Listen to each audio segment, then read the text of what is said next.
If you change your mind, you change your life, just change your mind. The Lord loves you. He's standing with his arms wide open for you. Oh, be encouraged, 'cause this day's for you. Don't you let this opportunity pass by you. Yeah. Oh, change your mind. My name is Stephen Carpenter. I'll be teaching this Sunday. I'll be teaching Unit 1, Session 3. Before I get started on that, we're going to kind of backtrack and go back to the previous unit where Moses told Pharaoh that God had told him to let his people go. And Pharaoh didn't listen. So over like a course of a few days, whatever, God sent some plagues like over the people. One was like where he made everything dark. He turned water to blood. And like the biggest one that happened that kind of let Pharaoh know that God wasn't playing and like to actually listen to Moses was where God killed the firstborn.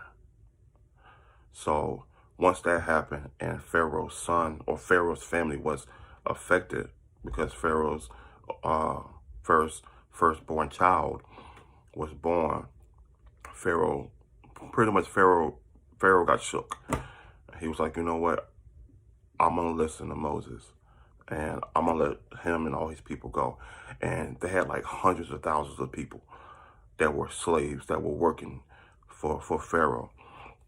So instead of Pharaoh having to live through more plagues and, you know, and God sending signs that say, hey, I've sent Moses to you and told you to let my people go. You know, he just decided, you know what, go ahead and go. But then, I think once Pharaoh kind of calmed down, I guess, he realized that with all the slaves gone, you know, they would have to do the work. So, Pharaoh and his soldiers, you know, got on their chariots to go and chase them and bring them back to Egypt. Because he was like, look, I'm not going to do this work. And my boys are not going to do this work. So let's go back and get them and bring them back. So that's where now we're going to go into my lesson. But prior to that, I want to ask a few questions. Because when I teach, I teach the senior class. So that's 8th through 12th grade. So if I was in front of them, I would ask them a few questions. So the first question is, do people know that you're a follower of Jesus? To be honest, when I was in high school, middle school, being saved wasn't cool. Like knowing Jesus or playing gospel music wasn't cool. Like you were seen as a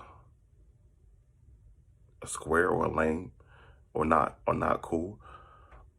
So I'm gonna ask you, like, do your friends know that you follow Jesus and that you're saved and that you love God?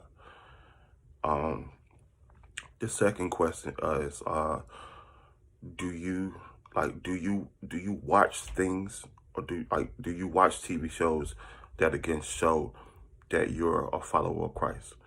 Which is hard now because I don't even think a lot of people, especially teens, watch actual TV shows. With me growing up, I didn't have a choice like on what I watched because it was only two TVs in the house, one downstairs and one in my parents' room. So if my parents were downstairs, I watched their shows. But I watched like The Cosby Show growing up, A Different World, Martin, like Living Single. Like these are all like classic TV shows. So if you get a chance, like during like your Christmas break or your next break, just go back and watch them. So just I guess instead of me asking if your TV show choices show that you're a follower of Christ, do you listen to music that shows your friends and classmates that you're a follower of Jesus Christ? Because with me, I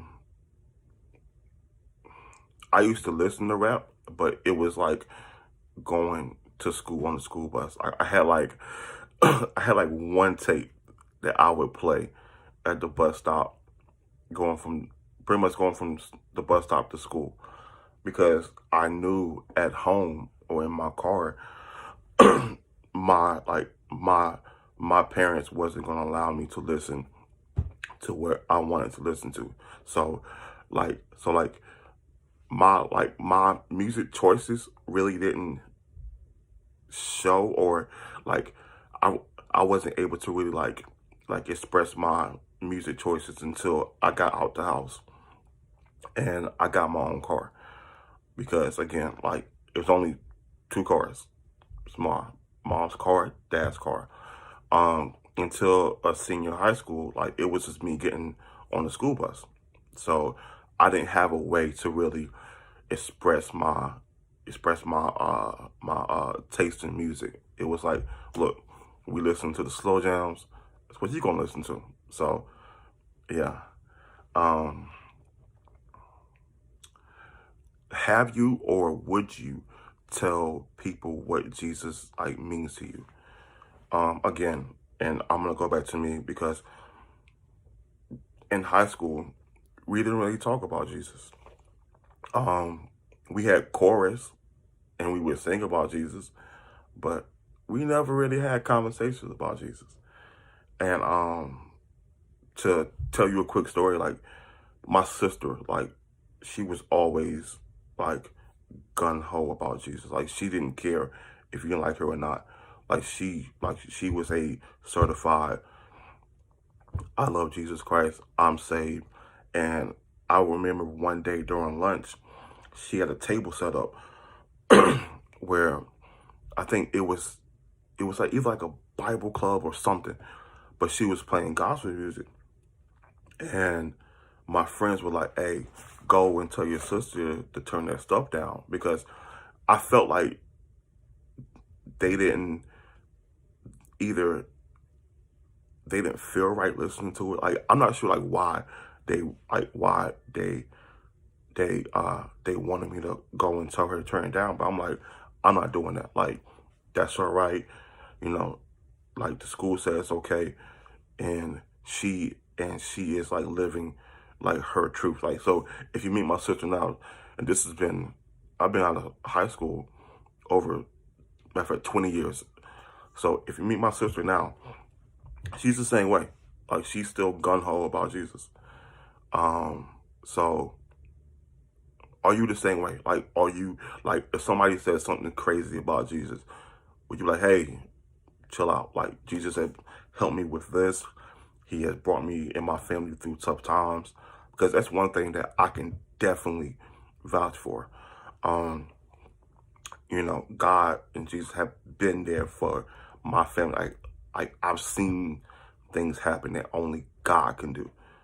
Like, you know, where some things were supposed to go left, God was like, okay, you know, I'm gonna give you a taste of it, but I'm not gonna like dunk your head in it. So I can vouch like for myself and for my family self that, you know, we have definitely seen where, you know, God has stepped in and like, you know, helped us where it just looked like it was going to go bad. I got a few more questions, and then we'll go ahead and move on to my lesson. Do you read your Bible often? And do you talk about what you read with your friends or family members? I didn't read my Bible a lot in high school or middle school. I think the only time I really opened up my Bible was during Bible study on Sundays. Like, we had a class, and that was it. And this is funny, but this is true. I'm very honest. Um, my wife, but she was my girlfriend at the time. Like, I knew if I told her, or I knew if I kind of painted this picture that I was this Bible scholar, or or if I wanted to do like Bible study with her, that it would help me get her, and that and that and that her parents would like me more. So I had lied to say, hey, I'm gonna call Catrice and we're gonna do Bible study, and I was lying. Like, I didn't want to talk about God. I just want I'm sorry. I just want to get her on the phone. So, to be completely honest, in middle school, high school, I wasn't reading my Bible. I didn't really start reading my Bible like for real to like my mid to late 20s, because after high school I went into the Army. So I'm the 18, 19-year-old kid in Korea. I'm not thinking about God. The only time I thought about God is when I got in trouble. And I was like, hey, God, hey, I need you to come through. Other than that, I wasn't reading my Bible. Now things have gotten easier where I have like the Bible app. So every morning, I literally get up every morning, and that's either the first or second thing I do. I go and I hit my app and I see what my verse is for the day. And then I actually have like my, Bible where, I'll pick out different chapters and I'll read, some during the day. But in school, nah, it wasn't happening at all. Let me see. I think that's it. I think I gave you all a good amount of questions. So if you want to, just go back after this video and pull them up and just write them down,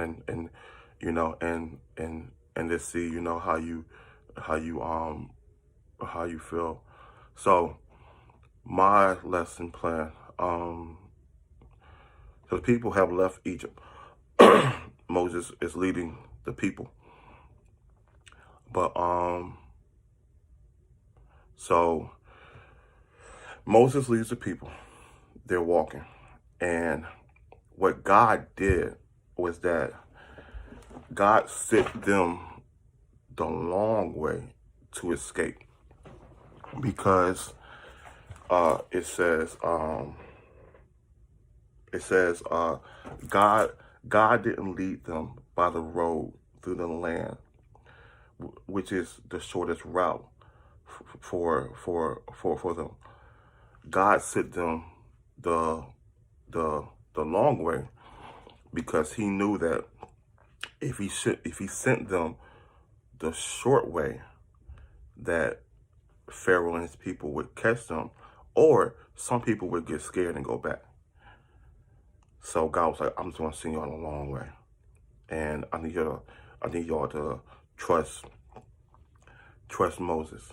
So they're walking. Moses is leading. So what it says was that, by day, God kind of gave them a cloud. It was like a covering. It's because, like, if you ever been out like early in the morning going to the bus stop, or if you're a parent or whatever, driving to work, you have that cloud, like that fog, where you can't see nothing. You got to put on like your high beams. That's what God put over Moses and the people, because he was like, look,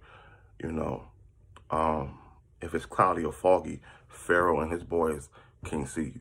So that's what they had by day. And by night, God gave them fire to, show them the way. So God said to Moses, tell the people to camp in front of the Red Sea. So when Pharaoh and his boys show up, because God knew they were going to show up, you know. So God is telling Moses, look, camp right here. Pharaoh and them are going to show up. But it was all in God's plan. So God was like, look, I'm going to really show Pharaoh like that I am who I am, like that you know, that I'm God for real. So Moses does that. So when Pharaoh realized that that Moses had led pretty much the slaves out of Egypt, he was like, hey, you know, I made a mistake. Like pretty much Pharaoh kind of assumed or thought that he had kind of punked out. He was like, hey, I made a mistake. I need to go back and get them. So Pharaoh gathered, you know, his army, and they had like hundreds of like chariots. And for the people who don't know what a chariot is, it's a fancy like horse and buggy. You know, like the horses are like all dolled up with like kind of like gold plated like face shields, and like the chariot's kind of like it's like a one man horseshoe person carrier. I could be totally off, but it's just imagine one person in like a horseshoe wooded frame, and then they have a horse in front of them. That's what a chariot is. And so then what they did is that they chased after Moses and the people. So when they realized that they were coming to get them, they got afraid, which would happen to anybody. You know, if you're asked, okay, I'm gonna paint it in this picture to kind of make sense to 2020 and our time. So let's just say you're playing paintball, and you have like one leader that says, look, you know, I know it's a lot of them, and I know they're powerful, but I need y'all to follow me and trust me that if we go this way, yes, it's gonna be like the longest way, but if we go this way, we're gonna capture their flag and win. And everybody's like gung ho, yeah, let's do it. But the first sign that you know that they're coming, people become afraid. So what it's showing is that they totally forgot about what the plan was. It was like, listen to me, trust me, we're gonna go this way to get their flag. And all they hear is the screaming and hollering, we're gonna get you, we're gonna find you. People clam up. This is what the people did with Moses. You know, they were afraid. And again, I'm really happy. I'm happy is like the corny word for me to say. Like, I'm really surprised that they listened to Moses and actually followed his lead. So Moses told them, like, look, don't be afraid. God got us. So it's the same way where I'm trying to paint the picture with like the paintball. It's like you got that one leader that says, look, don't be afraid. I need you to trust me. And even though it's scary, and even though, you know, we're not sure, you know, how things are going to happen, I need you to trust me. And the people trusted him. Now, I'm going to be completely honest. And if this is 2020 mindset, Stephen, and this is me being Stephen, if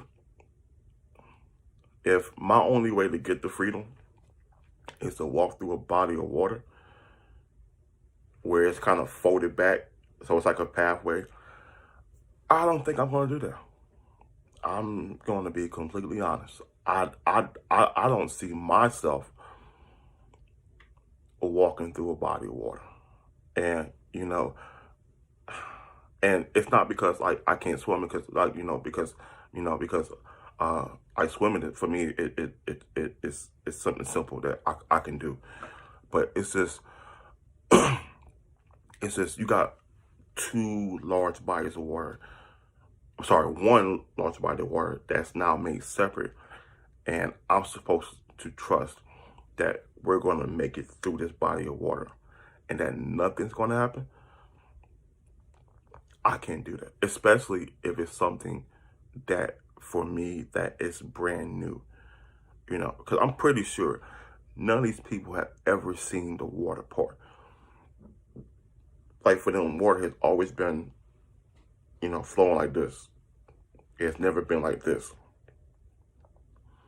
So my first thought is like, he's crazy.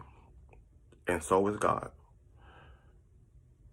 So what it says is that, okay, so it says, Pharaoh and his boys pull up. But what happened is that God took the cloud, because, like, remember I said during the day, they had a cloud over Moses and them to kind of keep them covered. So now God took that cloud that was in front of Moses and them and put it in front of Pharaoh and his boys. So now they couldn't see. So, of course, if you're going full speed on a horse and you're doing this, and now all of a sudden, it goes from, I want to do something real quick. It goes from bright light to now goes to this. Like, oh, you're going to pull back to kind of see what's going on.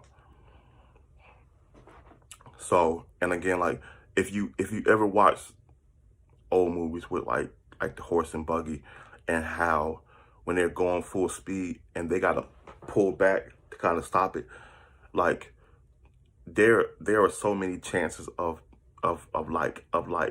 bad things happening with your buggy or your horse is kind of just going out of whack.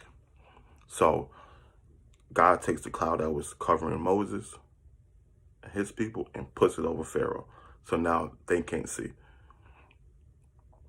So suddenly, like they said, like the cloud appears, Israelites move from your front to behind. Pharaoh and his troops could not see anything. So then Moses follows God's instructions. God says, Moses, I want you to stretch your hand over the sea. So Moses, that good old hand. Moses is like, all right, I don't know what's in this hand, but I'm going to take this good old hand and I'm going to put over the water. And when he did, God, it says right here, God rolled back the sea with a powerful wind. So imagine, like, I'm not even sure if y'all have seen one of these. Imagine like those big old like factory fans. Like they're like maybe 4 feet across, like 5 feet down. But like these are fans that you see in like warehouses to kind of like make things cool. Imagine like, how many would I say? Imagine like 100 of those fans all turn on at once. Like, that's what the wind was. It was a powerful wind that took the flowing sea that goes like this. Like, if you've been to the beach, you know how the water is like this. It took it like this and parted it. And that was the pathway to get from one side to the other. So, and what it says in here is that when it was parted, it was like a wall. So it's kind of like the bottom of the sea was kind of like your hallway.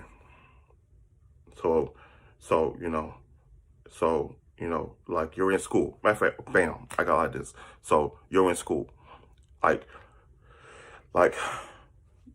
the ocean, or like your lockers in your classroom, and then the hallway is like the bottom of the sea, and you're just walking through it. So just imagine, one day you see lockers on the floor, and then the next, they're sitting up like Kind of like I think that made sense. I hope it did. So the people are walking through the Red Sea, and they said they're walking on dry ground.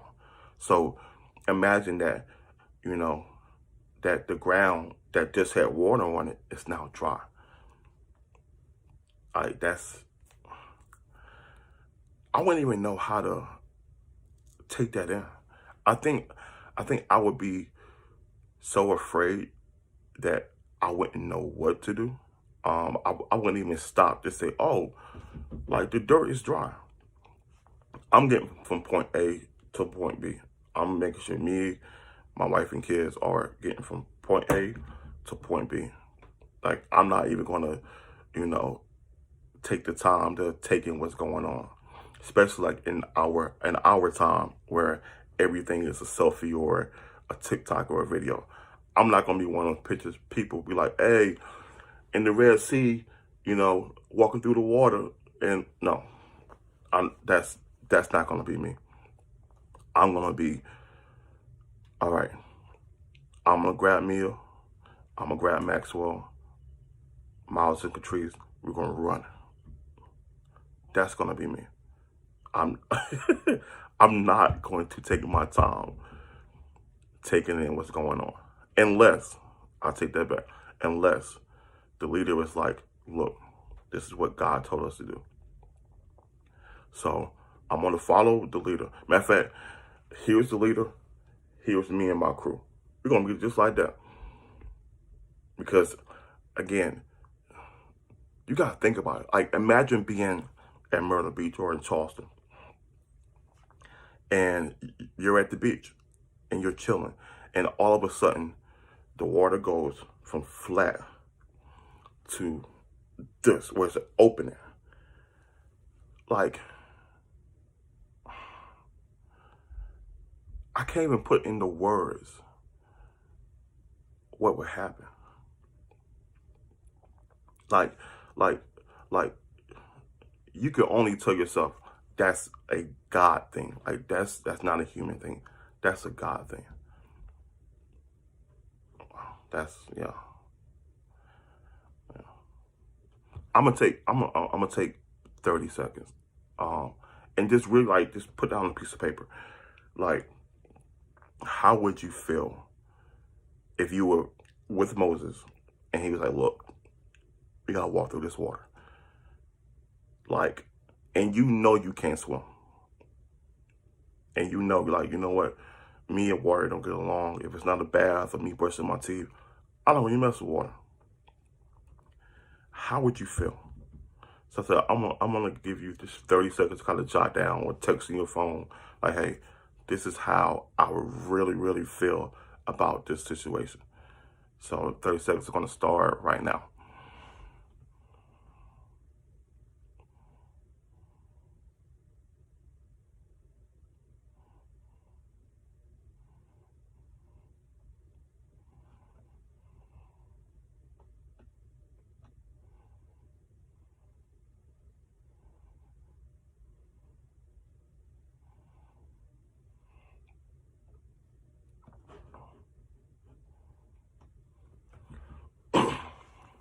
All right. I'm pretty sure it wasn't 30 seconds, but I didn't want like that awkward silence in the video. So, God told Moses to reach his hand over the water. The water parted. People walked through the water on dry land. And Pharaoh and his people keep going through the cloud. They didn't stop. They was like, no, we got too much work back here. And, I'm not going to be working in the hot sun. Like, it, and I'm trying not to kind of touch like the slavery part, but it goes back to like where black people were slaves, like, like the slave master wasn't going to do the work. So he made sure that he had people to do it. This is the same thing. You know, these people are building, you know, buildings and monuments. I think they were building monuments. I could be totally wrong. I'm sorry. But they were doing a lot of work in the city. And when you got like hundreds of thousands of people gone, like all that work still has to be done. So Pharaoh was like, we're still going to go get them. So when God realized that, God made their chariots and the wheels start going in different directions. So, you know, imagine you going full speed and you're going straight. Then all of a sudden you make a hard right. And then you hit your homeboy who has turned his chariot as well. That's what God did. He was like, okay, I'm going to cause like some more confusion between y'all. But that didn't stop them. They kept going. So once Moses and this, I'm not going to call them slaves. Once Moses and the free people crossed the Red Sea, God was like, okay, take your hand again. Stretch it back over the water. And the water like plunged down. So it's like this, where it's just a clear, dry land, a clear path. So Pharaoh and his homeboys get off their chariots, rush through the other side. Which, if you think about it, like, they didn't really have any fear to go in the water.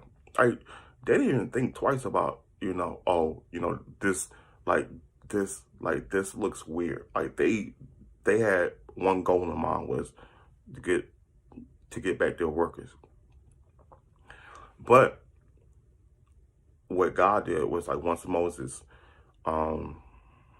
stretched his hand back over the water just crashed. And they, and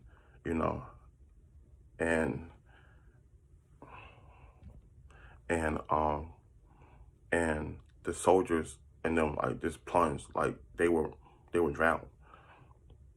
And it says like, pretty much like these soldiers were sent to get the slaves. And once they ran through the water and Moses, put his hand down and the water crashed down, they died. And it says like, once the people saw what happened, like they started to worship God, playing tamarines, singing songs about, how God, had saved their lives. And I would be the same way. I would be very like, you know what?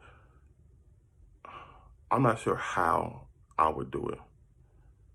I think I would be in awe and amazement. And I'll probably be sweating a lot, because when I'm nervous and I'm scared, I sweat a lot. And I feel like, and I probably would feel like something had just like, kind of like just cracked over me where, I can breathe and I'm free. Yeah, that's how I would feel about this whole situation. I would be at peace knowing that now I'm free from being a slave and I can kind of do what I want to do. That's how I would feel. Yeah. So I want you to jot down like your feelings about this story.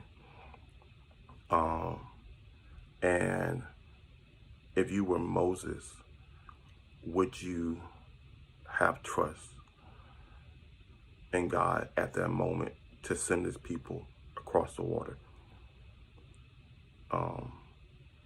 Or would you question God? Because imagine if Moses had questioned God and they're going back and forth. That's giving Pharaoh and his homeboys time to catch up. Moses never questioned. Moses heard what God said, and he did it, and it worked out. So I want to end out with a prayer, and I thank you for your time. I do thank you for sitting through this, and I hope that I was able to help you in some way.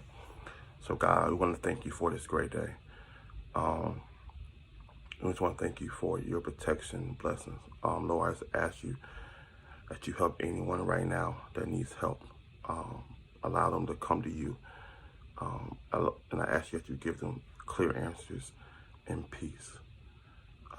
And God, we just thank you. In Jesus' name we pray. Amen.